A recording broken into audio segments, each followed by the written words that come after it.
To another edition of Right on Rangers Live, coming at you. Bottom of the 8th inning, 1 out. Danny Jansen, DJ, up to bat at the moment. He's going to take ball 1. We're going to bring you the rest of the game, little play-by-play color commentary. It has been an ugly one. But what else is new in 2026 Rangers baseball?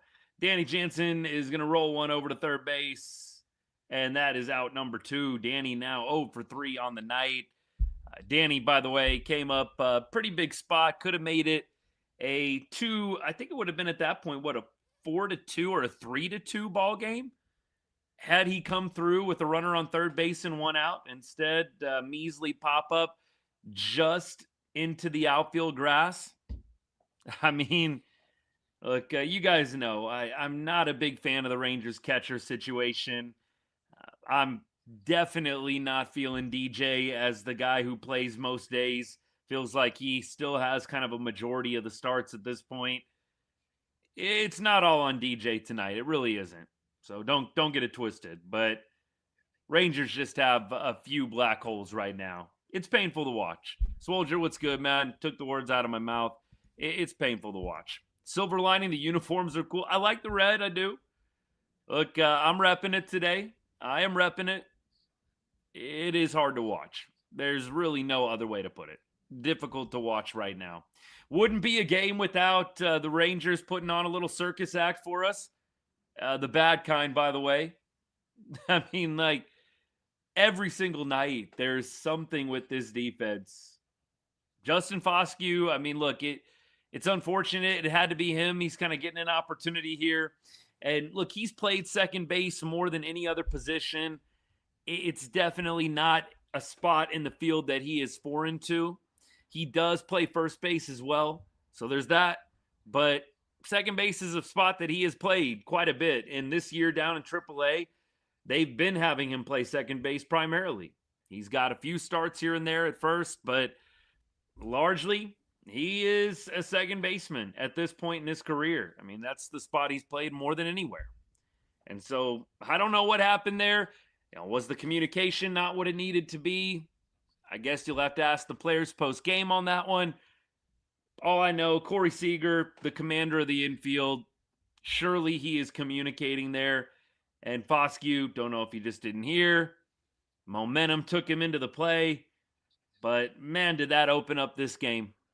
If I can be honest, though, which I always try to be on the show, I always try to be genuine with you guys. I know some Rangers fans don't care for it because they think sometimes when you just shoot from the hip, negative stuff, they just don't want to hear it.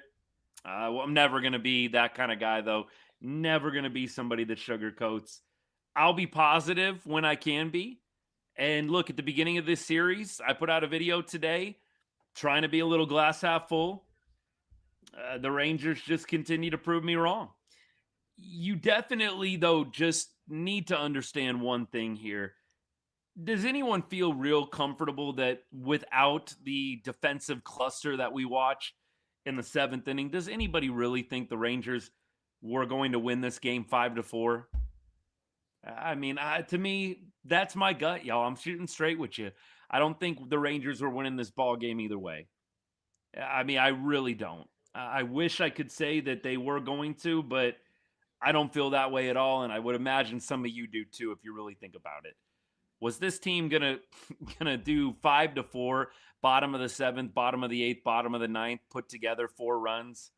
Probably not. Probably not. It does hurt to say that out loud, but that is what I do feel with how this team is hitting right now. Zeke, by the way, up to bat right now, going after the first pitch. He's going to fly out. Rangers go meekly in the bottom of the 8th, and we are headed to the top of the 9th. Final frame here. Rangers down 7-1. Brandon Nimmo, by the way, walked in that inning.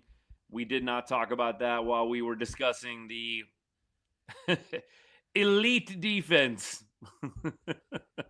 Catch the sarcasm, please. Rangers tonight, look, you had some moments in this ball game. By and large, though, pretty typical evening for the Rangers offense. You look at the numbers, Texas, a lot of zeros, man. You've got Duran, 1 for 4. You've got Foscue, 1 for 2. The Rangers have 2 hits tonight. They have 2 hits tonight. You just, there's nothing good that you can say about this offense right now. You have Jake Berger going 0 for 3. He's now hitting 208 with a 604 OPS. You've got Danny Jansen 195 624. You had a number of different moments where you could have tacked on even in the 6th inning and the 7th inning. You had Duran get on base right away. Seager strikes out. JJ hits into the double play. And there's no runs to be scored very, very quickly. So what this team is doing right now, it hurts, y'all. I know maybe I'm a little bit down tonight, and I'm not going to lie to you. It is. It's depressing to watch. It's not even the fact that they're losing, right? I think Jared Sandler actually put it really well. I think he was on 105.3 today. I think it was that. I don't know. He was on the radio today, one of the morning shows. And he said it well. It's like, I think you could stomach losing to the Yankees. Like yesterday's game, I think you could stomach losing to the Yankees. But it's the quality of play, right? It's the quality. And tonight, I think you can say the same thing. I think you could stomach losing to the Cubs in a tight ball game. It's just the ugly play that makes it so much worse. We understand these are good teams. The Cubs have won 9 in a row. All right, they're a good baseball team. They've won 15 in a row at Wrigley. That's insane. And I thought, 8-7 record for the Cubbies on the road. Let's see how they play in a different ballpark. Clearly, they've been feeling themselves in Chicago. Let's see what they do on the road. And you know what? To their credit, they brought it. And so I definitely feel tonight, like just the quality, it's not even there. And you can't even draw a lot of positives out of it. It's not even like, hey, close game, we just got beat by a better team. It's like, this is Bush League stuff, man. This is like rec baseball, baby. We're running into each other in the infield. What are we doing here? And it's not all on Foscue. I mean, look, we all watched the game yesterday. We all watched this team struggle to catch pop flies. I don't care about the sun. The sun has been in existence every single time these guys have stepped on a baseball field. I don't care about the sun. It's not even Foscue. I know Foscue is probably going to be the target tonight. It's not Foscue. Yeah, I mean, he definitely isn't helping himself by making a play like that. But you know what? Credit to him. He did have a nice hit. That is 100% accurate. Credit to him. At least he had a nice base knock.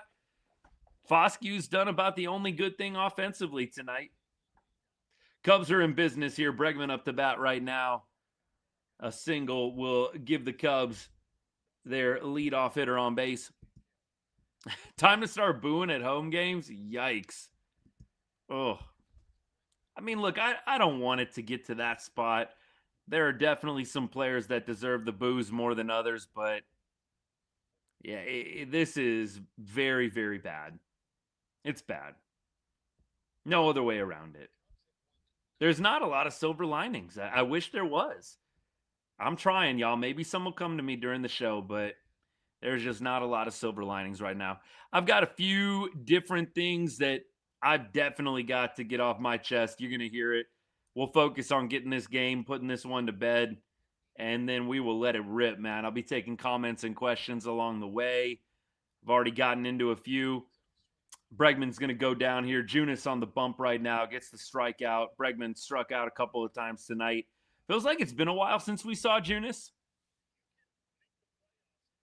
I forget when the last time he pitched was. Feels like it's been a while. Jace, yeah, look, I think clearly in a couple of months, if it is still like this, that is exactly what's going to happen. Cubs are good, no doubt.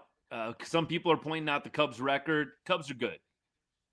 Nobody's saying that they're not good. In American Flag, I'm not at all directing any kind of attitude towards you, my friend. Nobody's saying the Cubs are not good. Cubs are great. Cubs have won 9 in a row for a reason. About to win 10 in a row. They're a great team. It's just the quality of play. That's what we're most concerned about tonight. you can lose a game to the Cubs. You could lose this game. It's the way you're losing games. It's the way you're losing them. That is what it is. The team deserves nothing but boos to make the amount of money they're making and to play like this. I was a little bit surprised that the boos weren't a little bit louder after the Foscue play. Junis getting hit hard here. Nice play by who else? Ezekiel Duran. He's made multiple defensive plays tonight. He had a great diving stop at second base. It's like he's like one of the only bright spots. You want a bright spot? It's Ezekiel Duran. Extended his hitting streak to 6 games. Had a nice diving play at second. Has a nice play here in right field to rob the Cubbies of extra bases. Literally one of the only bright spots tonight. Where did I get the hat? This is New Era, man. J-Rock, this is New Era. Go to New Era app. I think online they have it too. Go to newera.com or whatever it is. Yeah, this was not Fanatics. I had to go on New Era for this one, the Tejas hat. Love this hat. Shoot, I love almost every hat I have. I'm not even going to lie to you guys. Appreciate all y'all hanging out. Man, I think we're all kind of in the same mood right now. Let me actually go to a comment here by Andrew. Rocker's inability to pile up innings is a problem. Big story continues to be the absolutely broken offense. Just like last year, not much hope that it's going to turn around. Andrew, appreciate you, my guy. Thank you for the comment. Thanks for supporting the show. No lies told there. No lies told. I mean, Rocker, to me, I don't think Rock is going to be lasting in the rotation. He doesn't pitch well on the road. Rocker, the one saving grace was he pitches well at home. He had a sub 250 ERA at home in his career at Globe Life coming into this game. You can't even pitch well at home. I quipped, after the home run, after Rocker gave up the bomb to make it 3-0. Is Jordan Montgomery healthy? Is he coming back? Is Monty going to be here anytime soon? I mean, look, I know Jordan Montgomery very well may not pan out as a Ranger, but I know some people are saying, why not Lats? And I do hear that. I do think we're going to get into a weird spot where, we move Lats to the starting rotation, and then you're just struggling with the bullpen again. The Lats thing is a catch-22, isn't it? I almost feel like at this point, my gut reaction is you're better with Lats in the pen, because the second he goes to the starting rotation, we all know what's going to happen. The back of the bullpen is going to break down, and it doesn't matter how well the starters are throwing if the bullpen is blowing games in the 8th or 9th inning. So that would be my only pushback on Lats going to the starting rotation. Is I just don't know if the Rangers feel very comfortable with who they have right now out in the pen in high leverage. You've got Junis.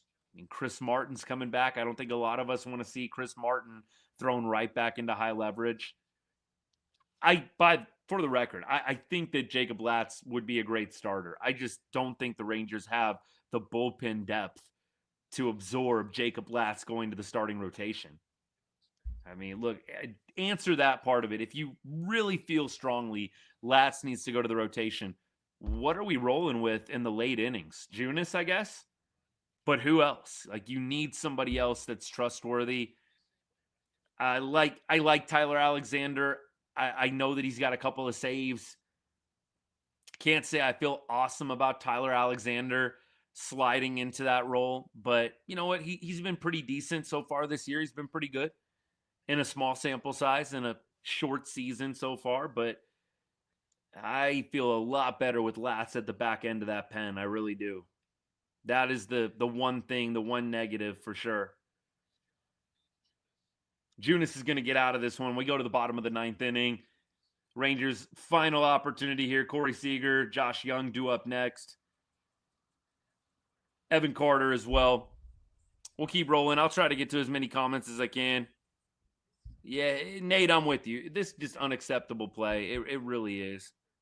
It really is, man. DFA, Danny Jansen. DJ, I always felt like the DJ move was just a little overhyped, In fact, it motivated me to make the reel that I did, to make the TikTok I did. Like, why are we gassing up mediocrity? I had so many people as I scrolled through social media just gassing up the Danny Jansen move. Like, oh, this is going to be so much better than Heim. It's addition by subtraction, letting go of Heim. And now we got Danny Jansen. He's so good. I was never a big fan of the Danny Jansen move. I really wanted to see this club trade for a young catcher in the offseason. Adley Rutschman was probably the number one for me. I wanted to see the team go get Adley. Lots of, Rangers fans love to remind me that he wasn't available, or love to tell me at least that he wasn't available. I call BS on that, by the way. Everybody's available. Corey Seager, I guarantee you the Rangers took phone calls on Corey Seager in the offseason. You would be an idiot as a general manager if you're not at least hearing what a team wants to offer you. The Yankees want to give you 3 top 10 prospects for Corey Seager. Not saying you do that deal, but you listen. You listen.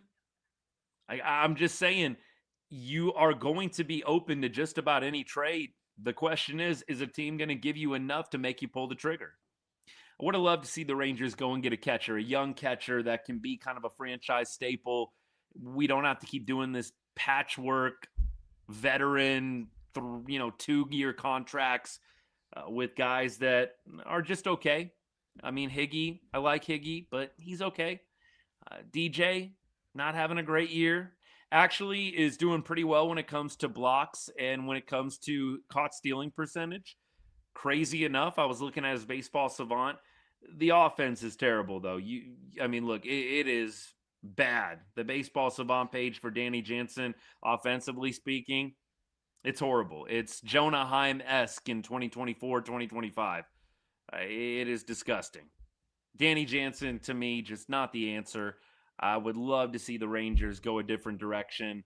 I know DJ is a 2-year guy. Higgy's going to be gone after this year. I can't imagine they bring Higgy back. I'd like to see something different. I really would. When is Montgomery coming back? Monty is coming back, I believe, in June. I think he's going to do a little bit of a rehab here at the end of May, and I think June he'll be back is what they said. Michelle, I'm with you on this. The error today was definitely embarrassing for Foscue. Liam Hicks, Randy, that's definitely one where you look at and you're just like, man, could we have at least kept Carson Kelly? Like, Carson Kelly is having a pretty solid year right now. Could we have at least have kept that guy? Because Liam Hicks was the Carson Kelly trade. By the way, Detroit let go of Liam Hicks. So I know that there were some people that were kind of pushing back on the whole, Liam Hicks, what were you thinking? Like, there are multiple organizations that passed on Liam Hicks, and he really has come along. I think it's just kind of a cherry on top, but I don't know how much I fault the Rangers for the Liam Hicks deal.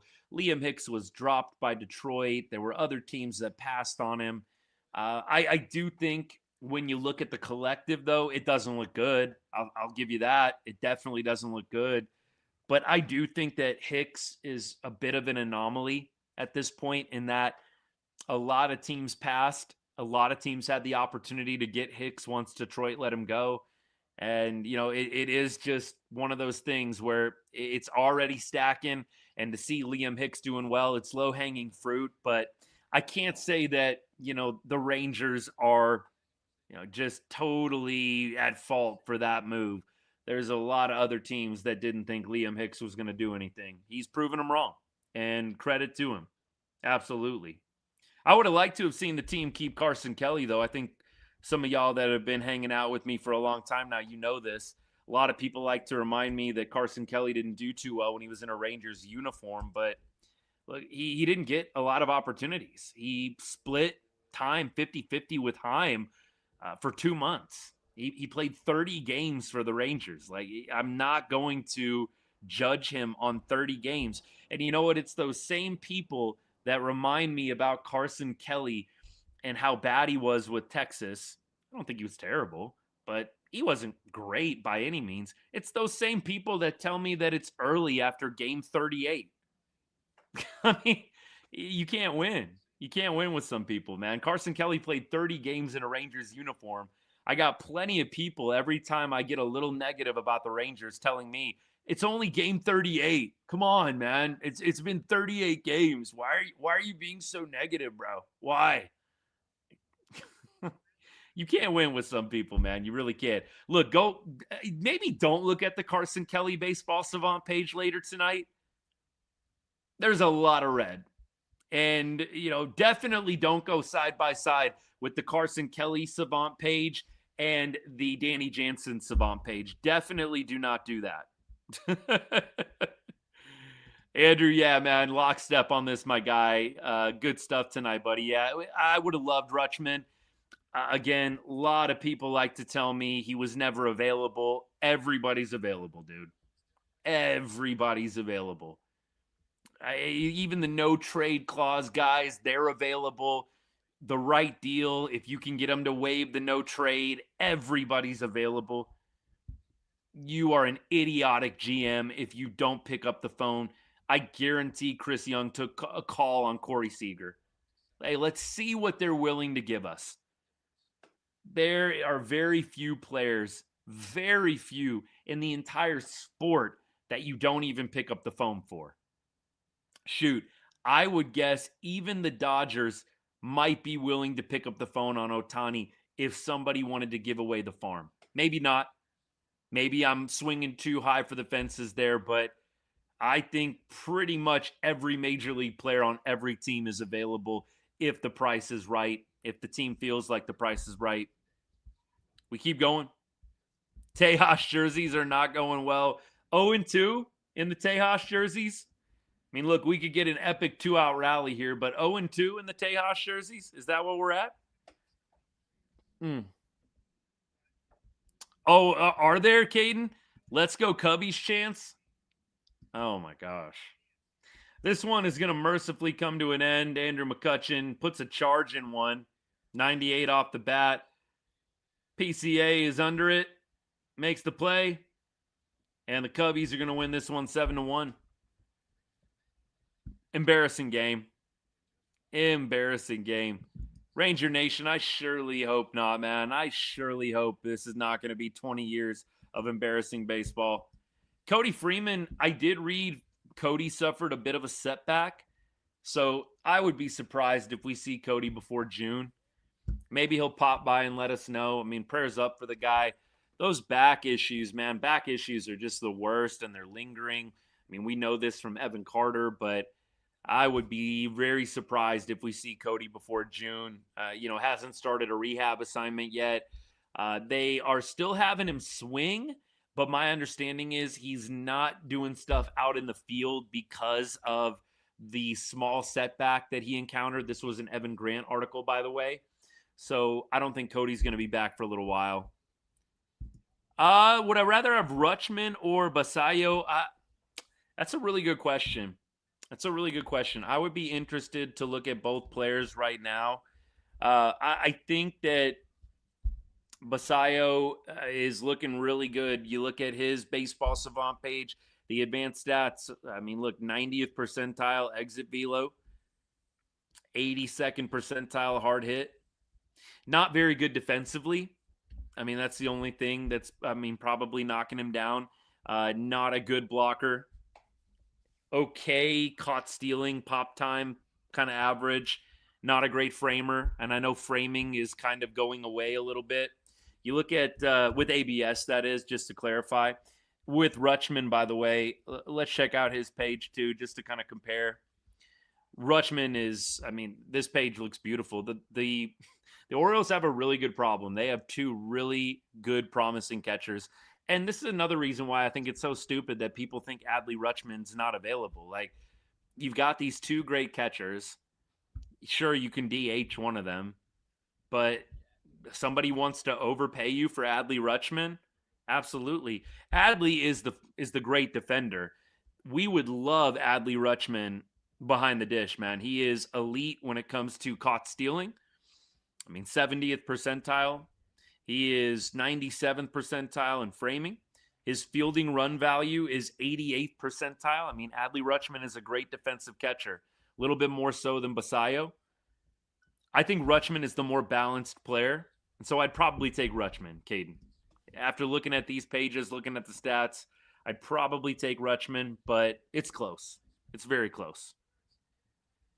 Ugly 0-2 for the Tejas jerseys. Yep, indeed. 2-hit night, baby. Gotta love a 2-hit night.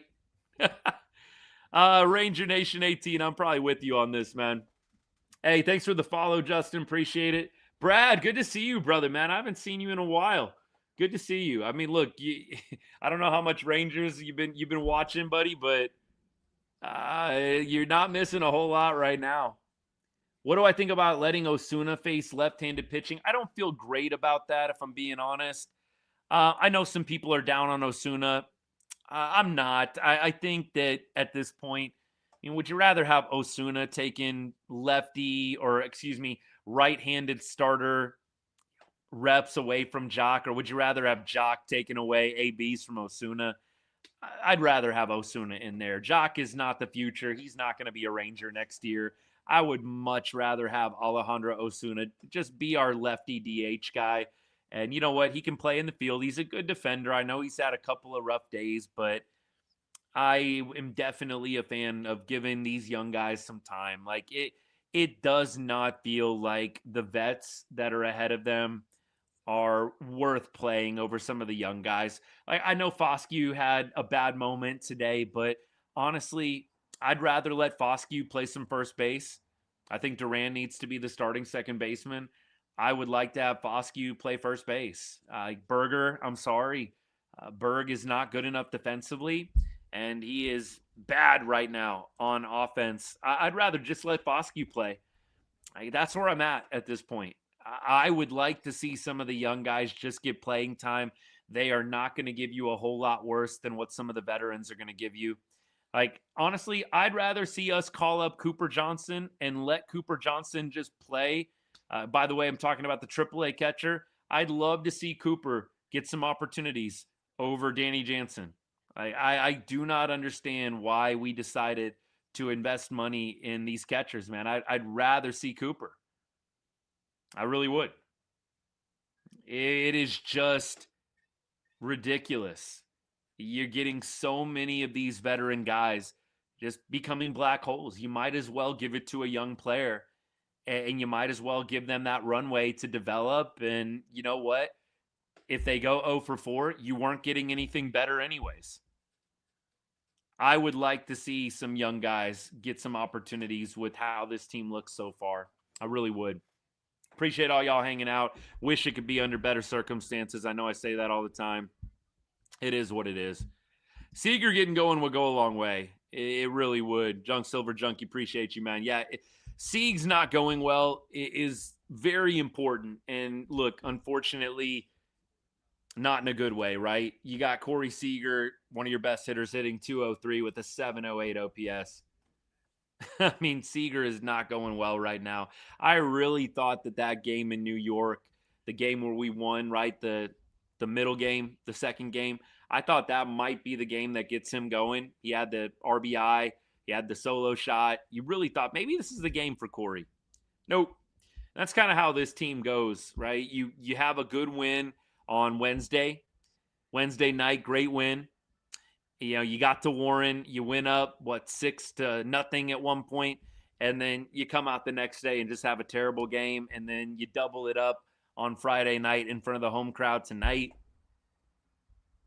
2 hits, man, and one of them was Foscue. Duran and Foscue with the 2 hits tonight. This offense needs, I'll edit a little bit. We try to keep it PG here. Look, I'm not a prude by any means, but, you know, we got some kids following along on the show. I want to make sure we keep it clean. But we'll put it up on the screen. Offense needs to get chewed out. We haven't been able to develop a catcher since Chirinos. And if Malcolm Moore doesn't develop, he'll be sent eventually and get developed well with another team. Yeah, Malcolm Moore, I mean, you know, that could be a guy. I don't think Malcolm is ready. That's why I suggested Cooper Johnson, who's down at AAA right now. And I'm not saying Cooper is crushing it down at AAA, but I mean, that's how much nothing I feel you're getting out of the catchers right now. You might as well bring up a minor league guy and give him an opportunity. I mean, look, it can't go a whole lot worse. I really feel like, this is going to be, I was just about to say, I feel like Skip is going to have to start making some tough decisions. He is going to have to start making some tough calls. I don't think the Rangers can afford to ride out a lot of these bad bats for another month, man. I really don't think you can. You tried to do that really the last 2 seasons, yeah? You tried to ride it out in 2024. You definitely tried to ride it out in 2025. They were playing Jock Peterson into May, and he was terrible. Into June, even before he got hit by the pitch. Yeah. Look, I definitely am curious to see what transpires over the next couple of weeks if this play continues. If it continues. Yeah, Carson, I'm kind of with you on this. Like, did any of you guys see the, Kumar Rocker, the white undershirt, and they made him change because the white is kind of deceptive with the ball? It's the little things. I will say this: it's very hard, and I've said this at multiple levels, right? Not just the major league level. It's very hard for me to watch bad defense and not think about coaching. It's really hard for me. And it doesn't make sense because Skip is a guy that was known for being able to play multiple positions, being versatile. I mean, look, I don't, I'm not saying that Skip is the one to blame for all of these errors and mistakes that we're seeing out in the field. But when it's this sloppy defensively, it's really hard not to think coaching. It's really hard for me. I have not gone nuclear on Skip or on the coaching staff a lot.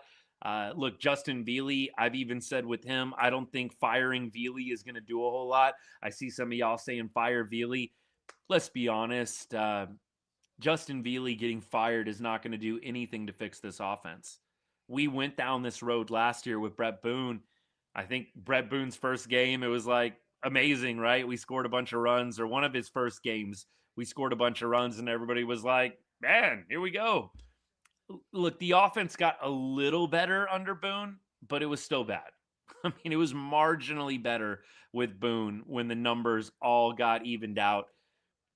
Let's be real. Justin Veely getting fired isn't going to do anything. It's not going to make this offense better. It's not. Skis, appreciate the gift. Thank you so much, by the way. Ragsdale is the infield coach. I have a lot of respect for Ragsdale. I really think highly of him, but he definitely is a guy that you got to look at. I mean, I'm sure he's going to be under some heat. The errors, it's just not acceptable. It's really not acceptable. Again, very hard for me to watch a team kick the ball around this much and think to myself, this team is getting really well coached.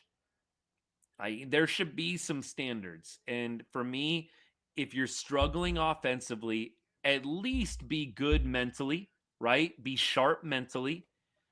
The mental side of the game is so huge. If you've been around baseball for long enough, you know this. I don't have to tell you this. At least be sharp on the mental side and be sharp on the fielding side, making the routine plays. And make no mistake about it, the Rangers have been kicking the ball around on routine plays. These are not, oh man, what a tough, difficult, high degree of hard. It's not, man. These are routine plays.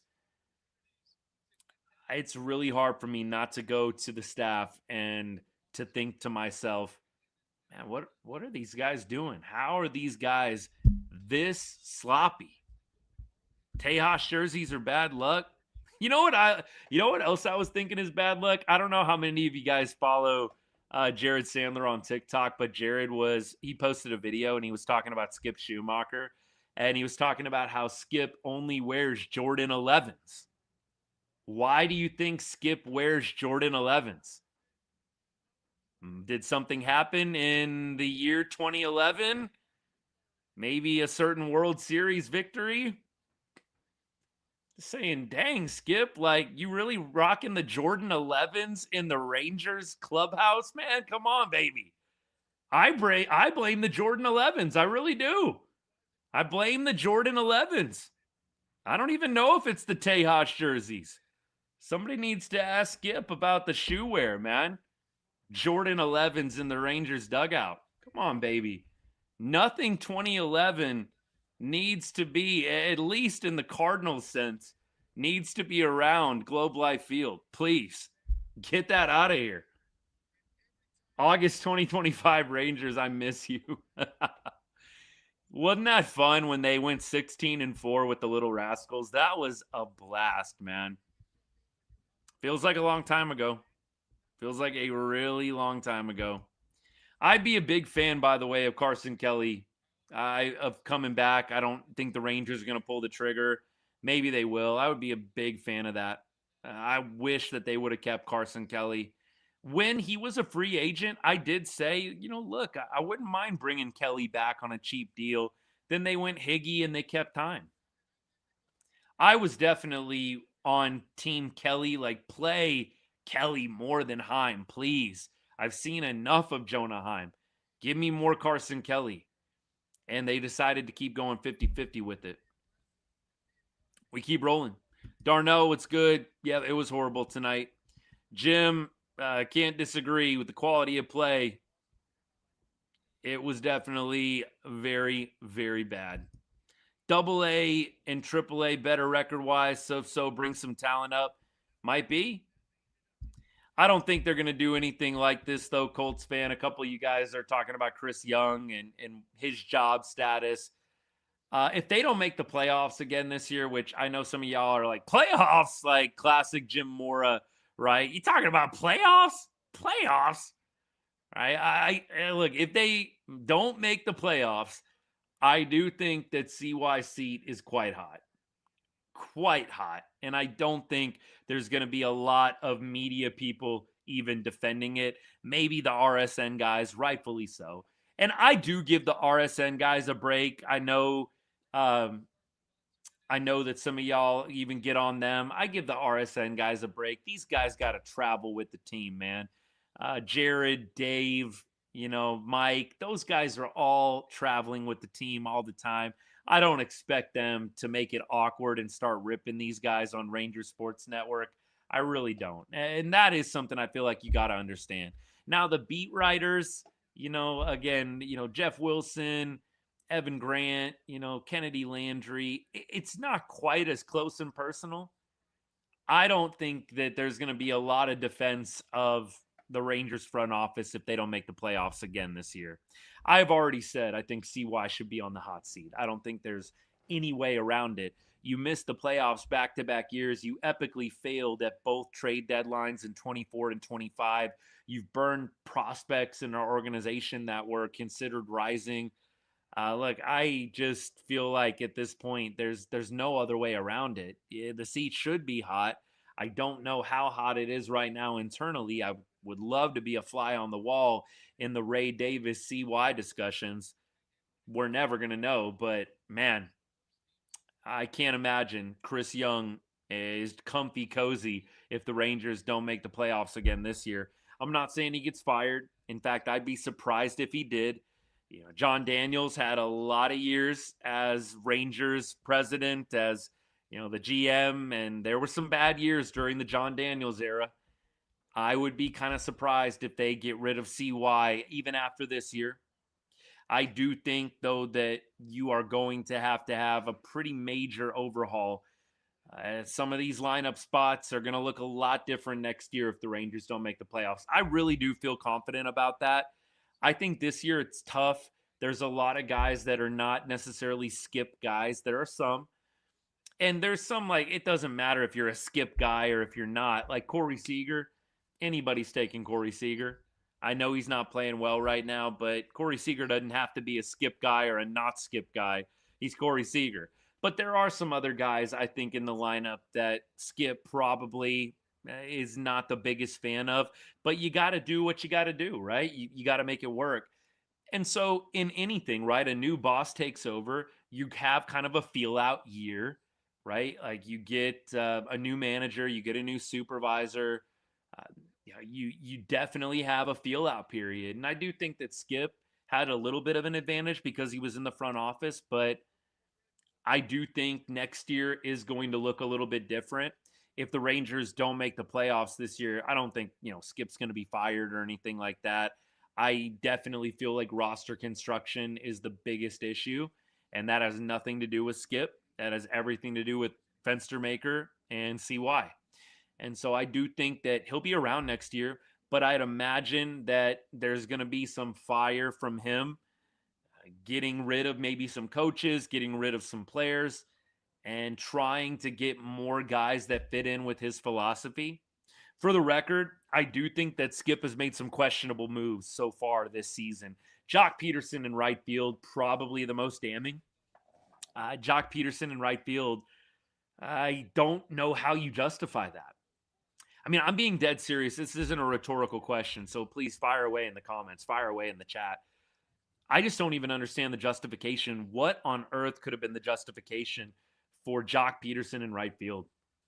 I don't even understand. I don't even have an earthly clue what you would have been thinking to put him in right field. I really don't know. I'm lost. And I don't even know if anybody asked him. Like, maybe somebody did and I missed it. So if you guys caught something in the media, let me know. Why was that even an option? Like, that to me, if that was truly a Skip move, and I know that Skip uses other coaches, obviously, to help write the lineup card. He's not the only one. He has the ultimate say. But I joked on the show yesterday, like, that had to have been a CY call. Like, get this guy in the lineup, man. We're paying him $18.5 million. I need to be right. And just let this guy hit, man. There's a righty starter. Let's go. I just can't believe, like, in sound mind, Skip Schumacher wrote Jock Peterson's name for right field. Andrew, look, sometimes, but then you have them sugarcoating, I think, others. I feel like it's pretty 50-50. Like, Jacob deGrom, gave up multiple bombs to the Yankees, and Dave Raymond said it was a spectacular start for deGrom. Exact quote.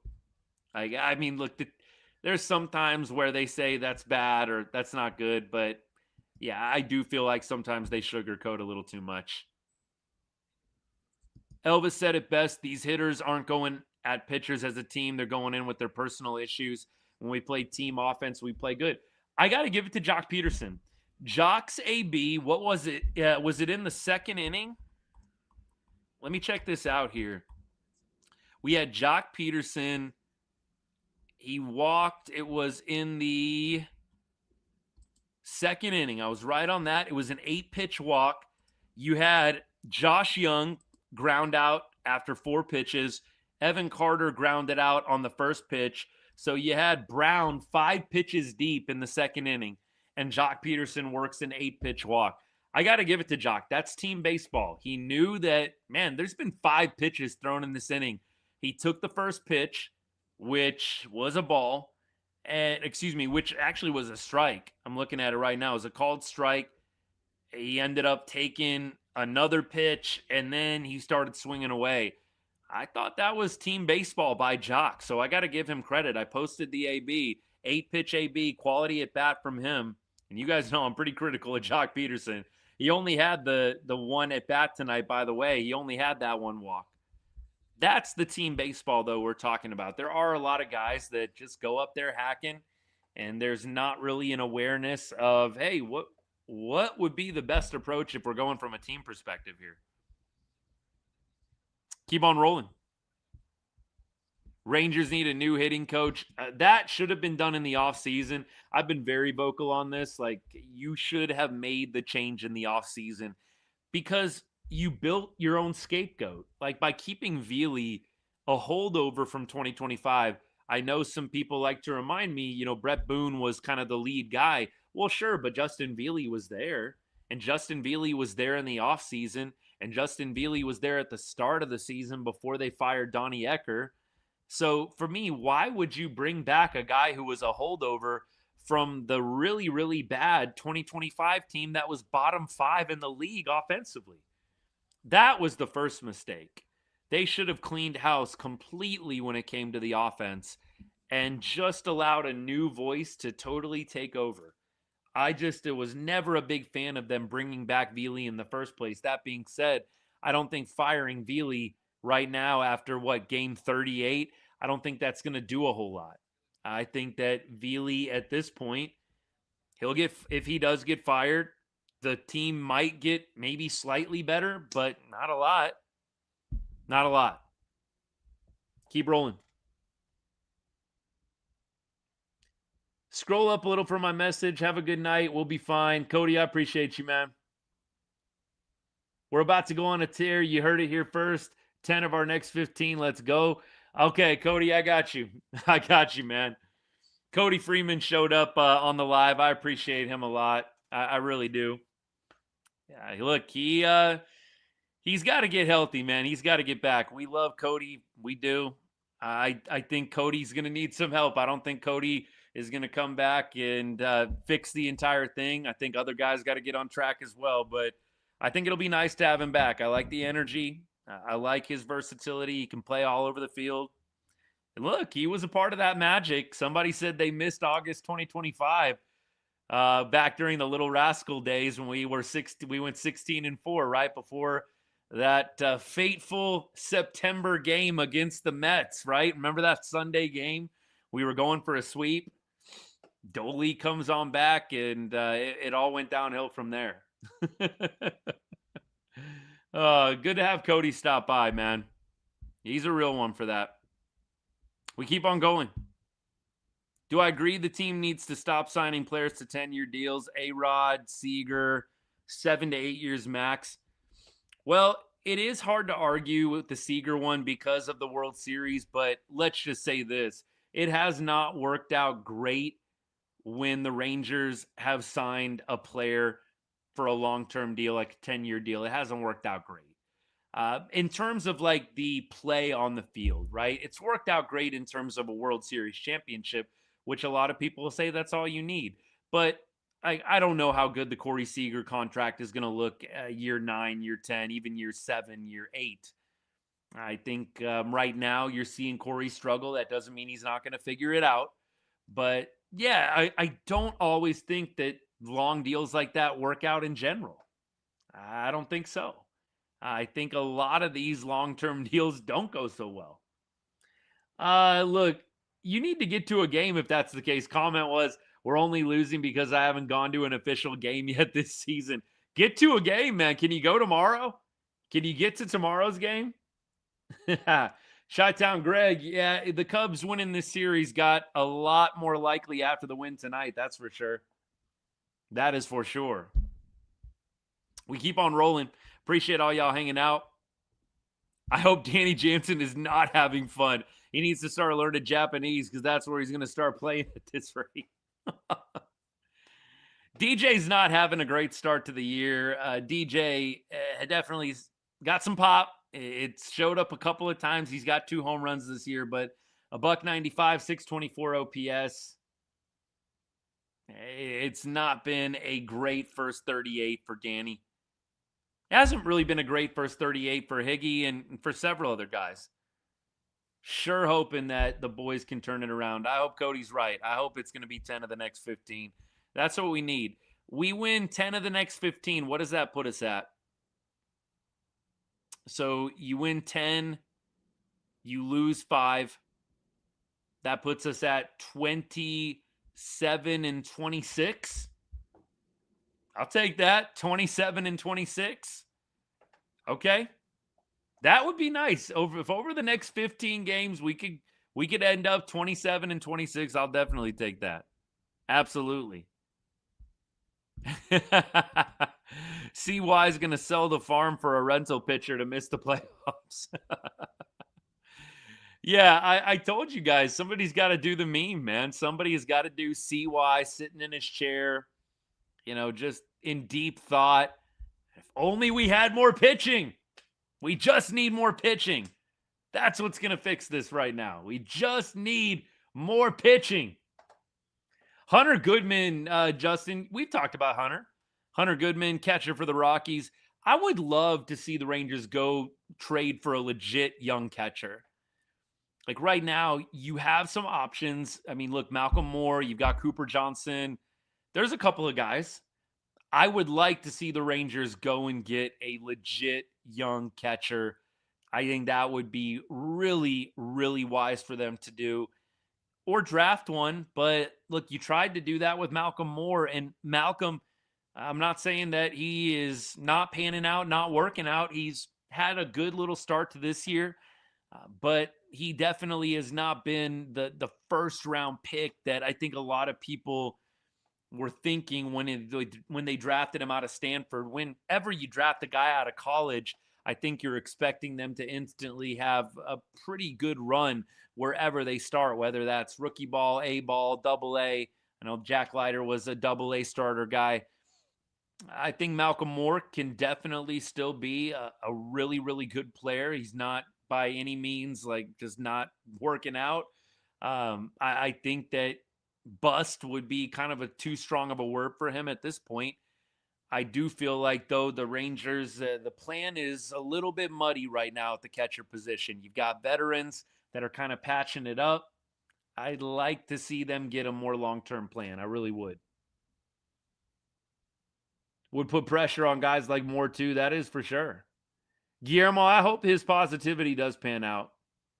Look, I know that the players, we got to humanize this a little bit. The players are frustrated. They're bumming, and I'm sure they see me. I'm sure they see my posts. They see other people's. I'm not saying they got the notifications on, but a lot of these guys get on social media, and I'm sure they don't love seeing the negativity. But you know what? We got a job to do here. We cover the Rangers. I can't be, just all-time cheerleader here. I got to call it like I see it. I love a lot of these players, enjoy following them, but right now it's not going great. Doesn't mean that it can't change, but right now it's not going great. Appreciate all the likes, man. Thank you, Justin. Why move on from Heim if we just get the same thing back? I mean, Jackson, I think you moved on from Heim. This is the reason why you moved on from Heim. You were going to have to pay Heim $7 or $8 million. I mean, at least you're not paying Danny Jansen that much. You're paying DJ what, 2.5 or 3.5 or something like that. You did not want to pay Heim $8 million. I think that was wise. Now, could you have DFA'd him and then brought him back for 1 or 2? That I think you could have done. But Heim was set to make, I want to say, like 7 or 8 million. No way you want to do that deal. So I'll agree with the production. Like right now, you're basically getting Jonah Heim production from Danny Jansen and Kyle Higashioka, but you're not paying 7 or 8 million. Danny Jansen is what, we'll call it $3 million player. That is obviously a lot better than having to pay 7 or 8 for the same thing. Keep going. Albert, what's good, man? Thanks for liking the show. I put out a post saying the offense was like a stale piece of toast. The offense looked lifeless tonight. You only have 2 hits. The offense looked quite lifeless tonight.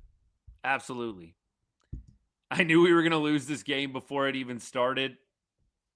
Yeah, that was not my first thought. I'll say that. But I think as the game started unfolding, especially after the home run, when it went 3-0, I didn't feel great. I did not feel great. Are we worse than we were last year? It's hard to have that conversation after 38 games, but I would say it doesn't feel much different. I mean, I'll at least say that. It doesn't feel a whole lot different from last year. Really doesn't. The team tolerates losing.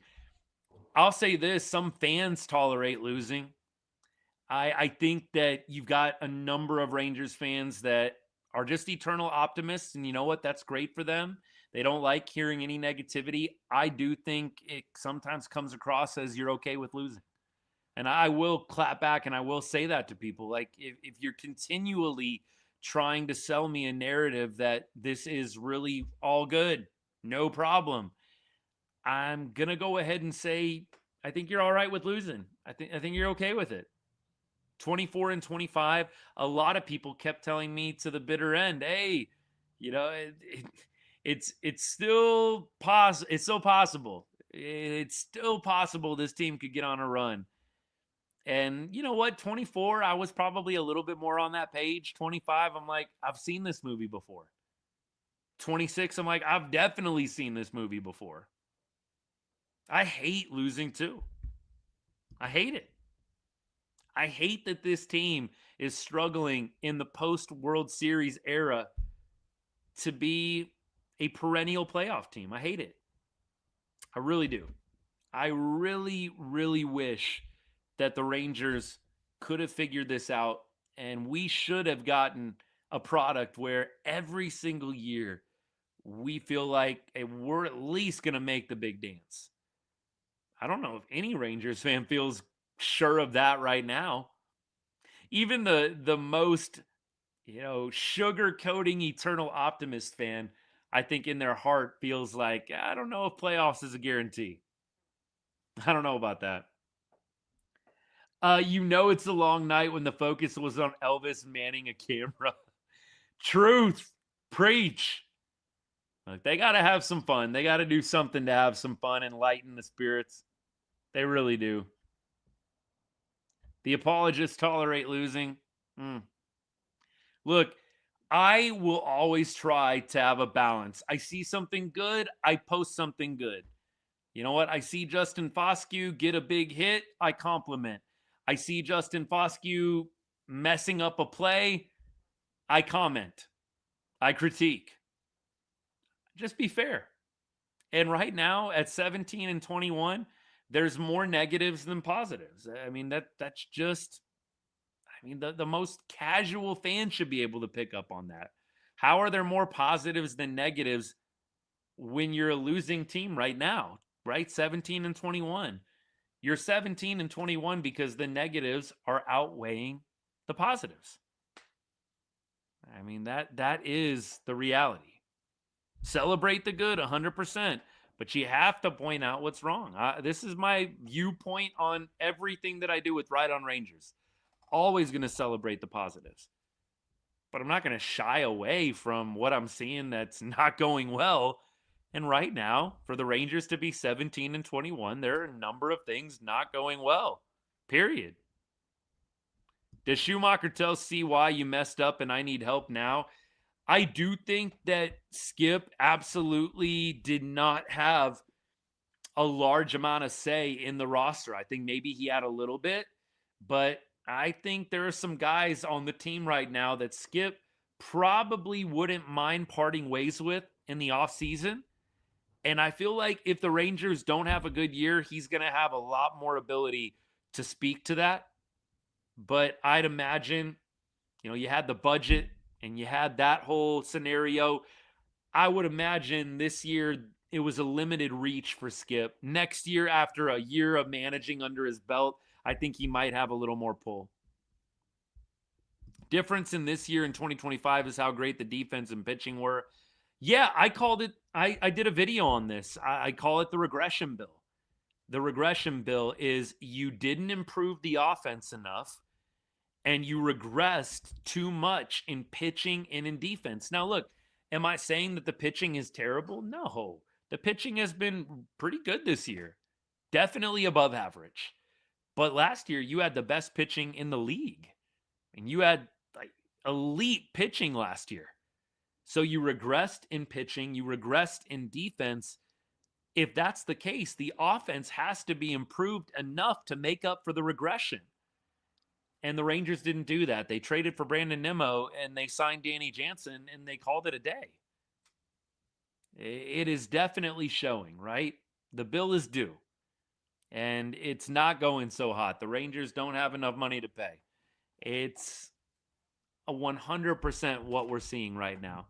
The offense did not get good enough to make up for what we're seeing defensively from this team and even what we're seeing pitching from this team.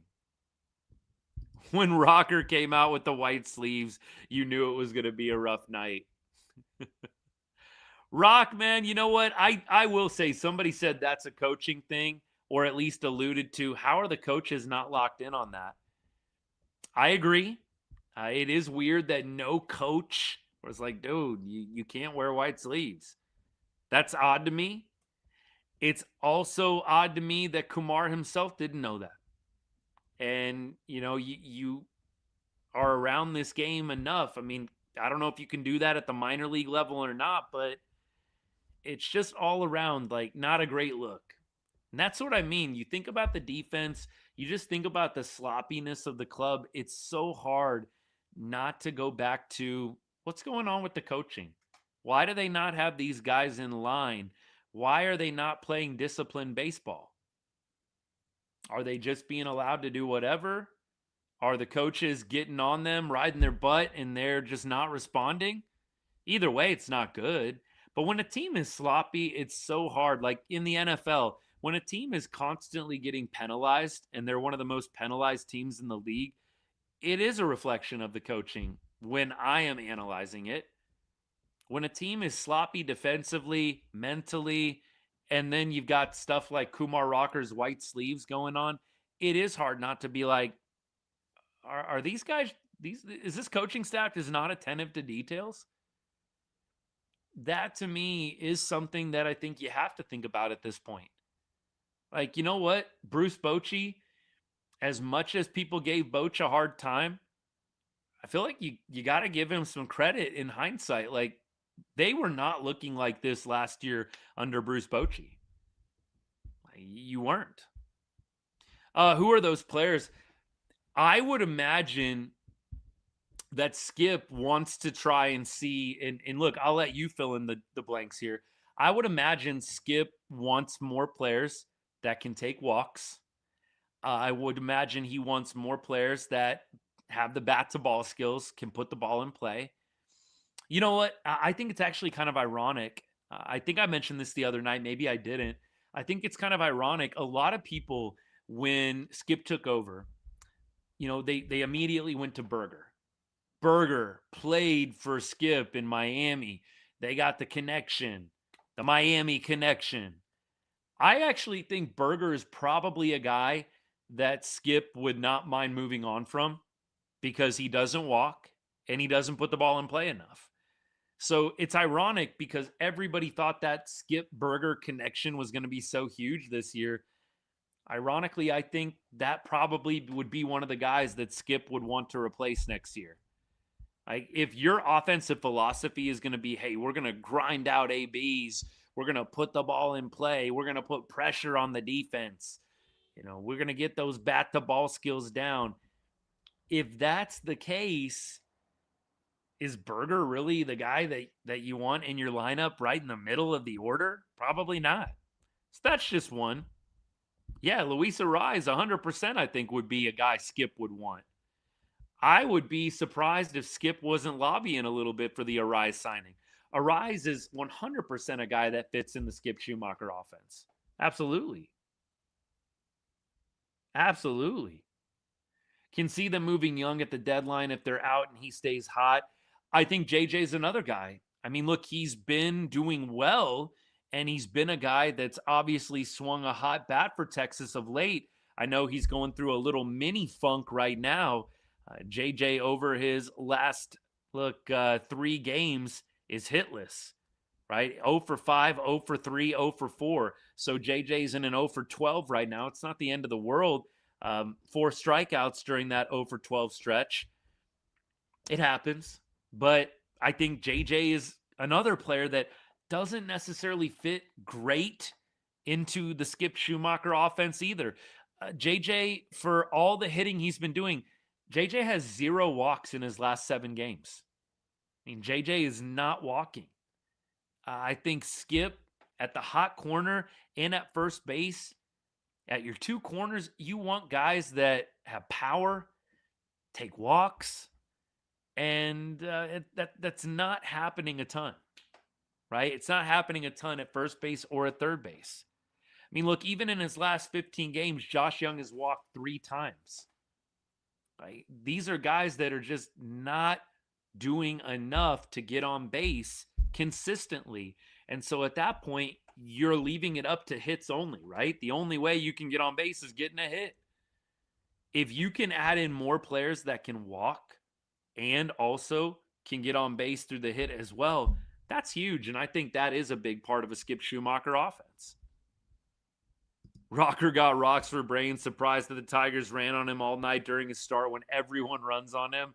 Rock, to me, is not mentally sharp enough, and that is why I do think that Rock needs to go to AAA.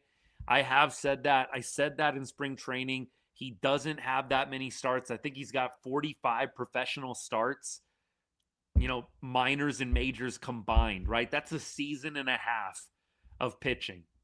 Majors and minors combined. This guy was drafted in 2022. There's no shame with Kumar going back to AAA. Like, he has not mastered AAA. I think his ERA is like 3+ in AAA. Like, not bad, right? But not like, oh, this dude is just like wasting his time. Like, I don't know. For me, like in AAA, like give me a little sub-3. You're a first round draft pick. Give me a little sub-3 ERA, baby. Come on. I don't think there's any shame in Kumar going back to AAA. I think the Rangers should do it. And I think the only reason they can't do it right now is because of injuries. You've got Cody Bradford out. You've got Jordan Montgomery out. And Jacob Latz in the pen right now, probably going to stay there because of injuries out in the pen. No Robert Garcia, no Chris Martin, who I have not missed, by the way, but nevertheless, it is creating a need for relief pitchers. And so that's why I do feel like there's going to be a hesitation to take Jake Latz out of the bullpen, because then you're shorting the bullpen even more. Appreciate all you guys hanging out. At least I didn't have to see Jock Peterson play the field. Yeah, he had a great walk, man. That is exactly what he needs to be doing more of. But yes, again, I do not understand Jock Peterson in right field. That will never make sense to me. Never. Who's that closer prospect? Teodo? Yeah, I mean, look, he's a flamethrower. That's for sure. Look, there might be an argument for some AAA guys coming up and getting some time. We will see what transpires, but look, it's hard. You don't want to really throw a AAA guy into high leverage immediately if you can help it. I don't think the Rangers have anybody quite at that level. Like, so good, you've got to throw him into the 8th inning right away, straight from Round Rock. I don't know about that. I miss Nathaniel Lowe. Home runs, walks, good defense. Yeah, look, I do too. I think with Nate and Byron, thank you for the comment, by the way, man. Here's the thing with Nate Lowe. I love Nate Lowe too. I just was not a fan for bringing back Nate Lowe at $11 million. Like, or whatever it was, $12 million, whatever he was going to get paid. I don't think Nate is that caliber of player. I do think that he is a useful player. He was very, very cold in the season where before we got rid of him, he was very, very cold, right? So 2024, he had a bad 2024. He got hot in August, but it was kind of too late by then. Or actually, it was like hot in September. Nate Lowe crushed it in September, like when we were already out of it. And then you were going to have to pay him like $12 million. That didn't feel great. I do think if Nate would have been, an ARB guy, you're paying him league minimum. I think they would have kept Nate Lowe in a heartbeat. It was the fact that you had to pay him 12. Nate Lowe brings the brotherly attitude, feels like could bring a team together. Guillermo, I'm with you on that. I do feel like he was a good, positive vibes guy. But nevertheless, yeah, I just don't think it was worth 12 or 13 million, whatever it was. Keep on rolling. Appreciate you guys. Setback in Garcia's rehab. Add another 2 weeks. Yeah, I mean, look, we don't want any guy to be hurt, but I don't think there's going to be a lot of Rangers fans sad that, RG and C-Mart are not back in the bullpen. Those guys were seemingly blowing games left and right. I mean, we got to call a spade on that one. Doesn't mean Robert Garcia can't come back and have a good year. He was, a sub-3 ERA guy last year. Chris Martin, when healthy, could be effective, but I don't think there's a lot of Rangers fans clamoring for those returns. I mean, I know I'm not. All right, let me go to the game tomorrow. We got to keep things rolling here. We're at the hour and 10 mark on the show. First of all, you've got Cabrera versus Leiter tomorrow. Leiter has a big job to do, right? You got a bad start from Kumar. You had the bullpen do a lot of the heavy lifting today. You really need 6 innings from Jack tomorrow. Man, I just don't know if that is going to be a happening thing or not. By the way, Jack against the Cubs. Bregman 0 for 5 against Leiter. Carson Kelly 0 for 2. And Lopez 0 for 2 as well. So Cubs are a collective 0 for 9 against Jack Leiter. But a lot of guys in the order have no ABs against him. Bush, Conforto, PCA, Happ, Horner, Shaw, Suzuki, Swanson. A lot of guys don't have ABs against lights. So look, all we can do is look at what he's done over the past couple of games. Really deserved better in the Detroit game. He had 10 strikeouts. I felt like he really pitched pretty well. He just was not helped out at all in that ball game. I feel like it was kind of a tough 5 earned for him. Honestly, there were a number of plays. That was the game where Berger booted the ball. It was an easy double play ball, right? This is the last Jack Leiter start. Berger booted the ball. We didn't get the double play. Smitty had that bounding ball to his left that he couldn't get, and that allowed more. And then you had, I forget who it was, come up. Torres came up and cleared the bases or something. It was a really tough luck for Leiter. He was not backed up by his defense in that game. And I don't think there were any errors assigned either. And so he took all those earned runs. That's why ERA just can't always be trusted. You got to look at FIP. You got to look at expected FIP. You got to look at some of those advanced stats. ERA can be really deceiving. Like Jack should not have gotten 5 earned runs against the Tigers last time out. He was very dominant at times. Again, 10 Ks against Detroit. I think Jack definitely has an opportunity tomorrow to come out and pitch well. He pitches better at home than he does on the road. And I think there's a lot of positives to take away from his last start at Comerica. And I'm hopeful that he comes and really saves the pen tomorrow. Be great to get 6 or 7 strong innings from him. That would be phenomenal. I do think that we can see a good outing from him. I don't see Jack Leiter getting lit up tomorrow. I see 5 innings, 6 innings, maybe 3 earned runs or less. That would be my prediction. 5 or 6, 3 earned runs or less. I'd love for him to go 7. I don't think he blanks them, but I think he finds a way to keep it 3 earned runs or less tomorrow. But can't say I'm not glass half full. Y'all can't say I'm not positive. You heard it here first. I think Jack Leiter has a good game tomorrow. The question is the offense going to show up for the Rangers? Is the offense going to score 4 runs to make it happen? By the way, on the other side, Cabrera, 3.27 ERA. His last starts, by the way, he went 6 innings, 3 earned runs against the Reds. Before that, 5 2/3, 3 earned runs against the Padres. He does get a lot of swing and miss. He had 15 strikeouts between both of those starts, 8 against Cincinnati, 7 against the Padres. Does give up some hits. He gave up 9 hits against Cincinnati, 2 walks, so there was a lot of traffic, but got some big strikeouts, and on the season, he's 3-0.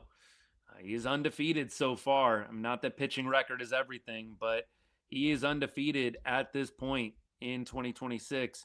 Let's go to the game log, and let's see here. Looks like it doesn't quite tell me what the results were of all his games. I think ESPN does that a little bit better, but look, another tough pitcher, man. He's not a scrub, that's for sure.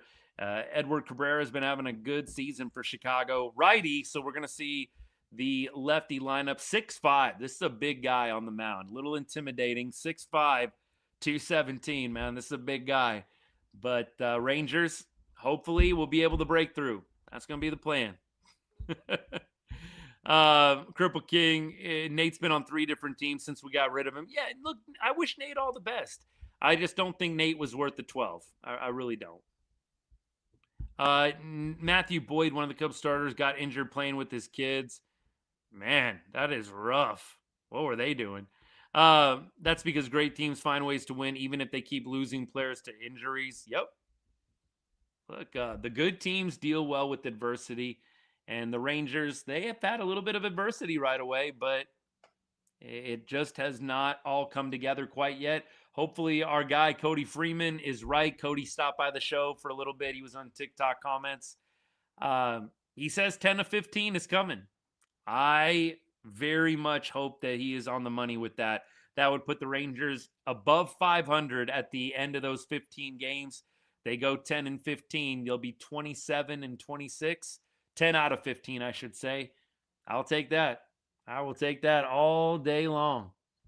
All right, y'all.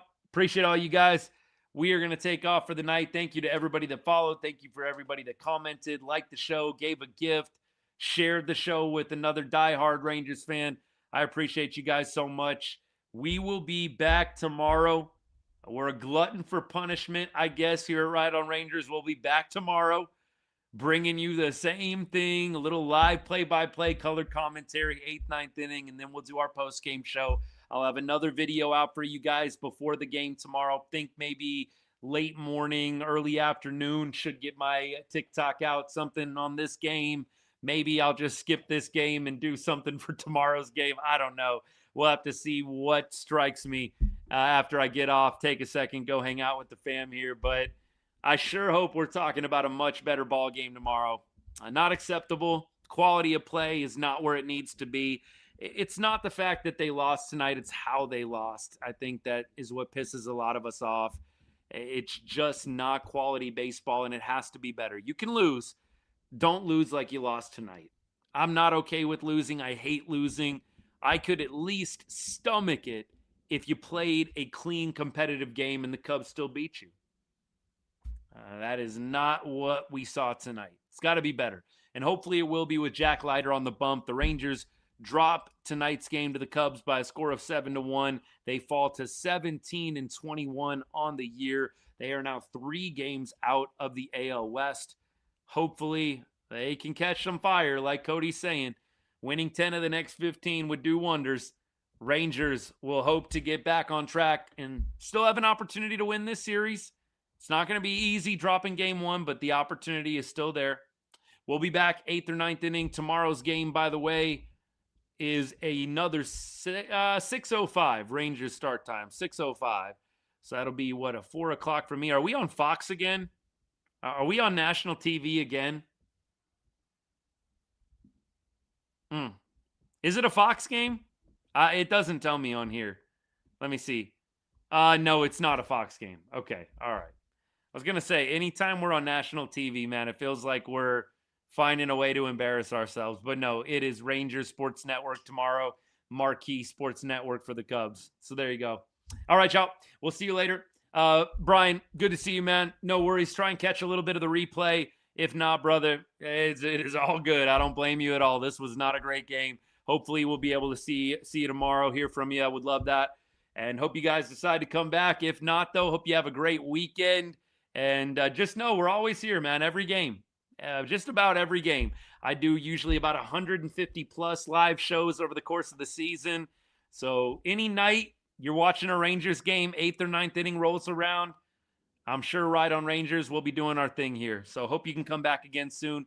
Love y'all. Have a great rest of the night. And as I always say to end every show, God bless and go Rangers.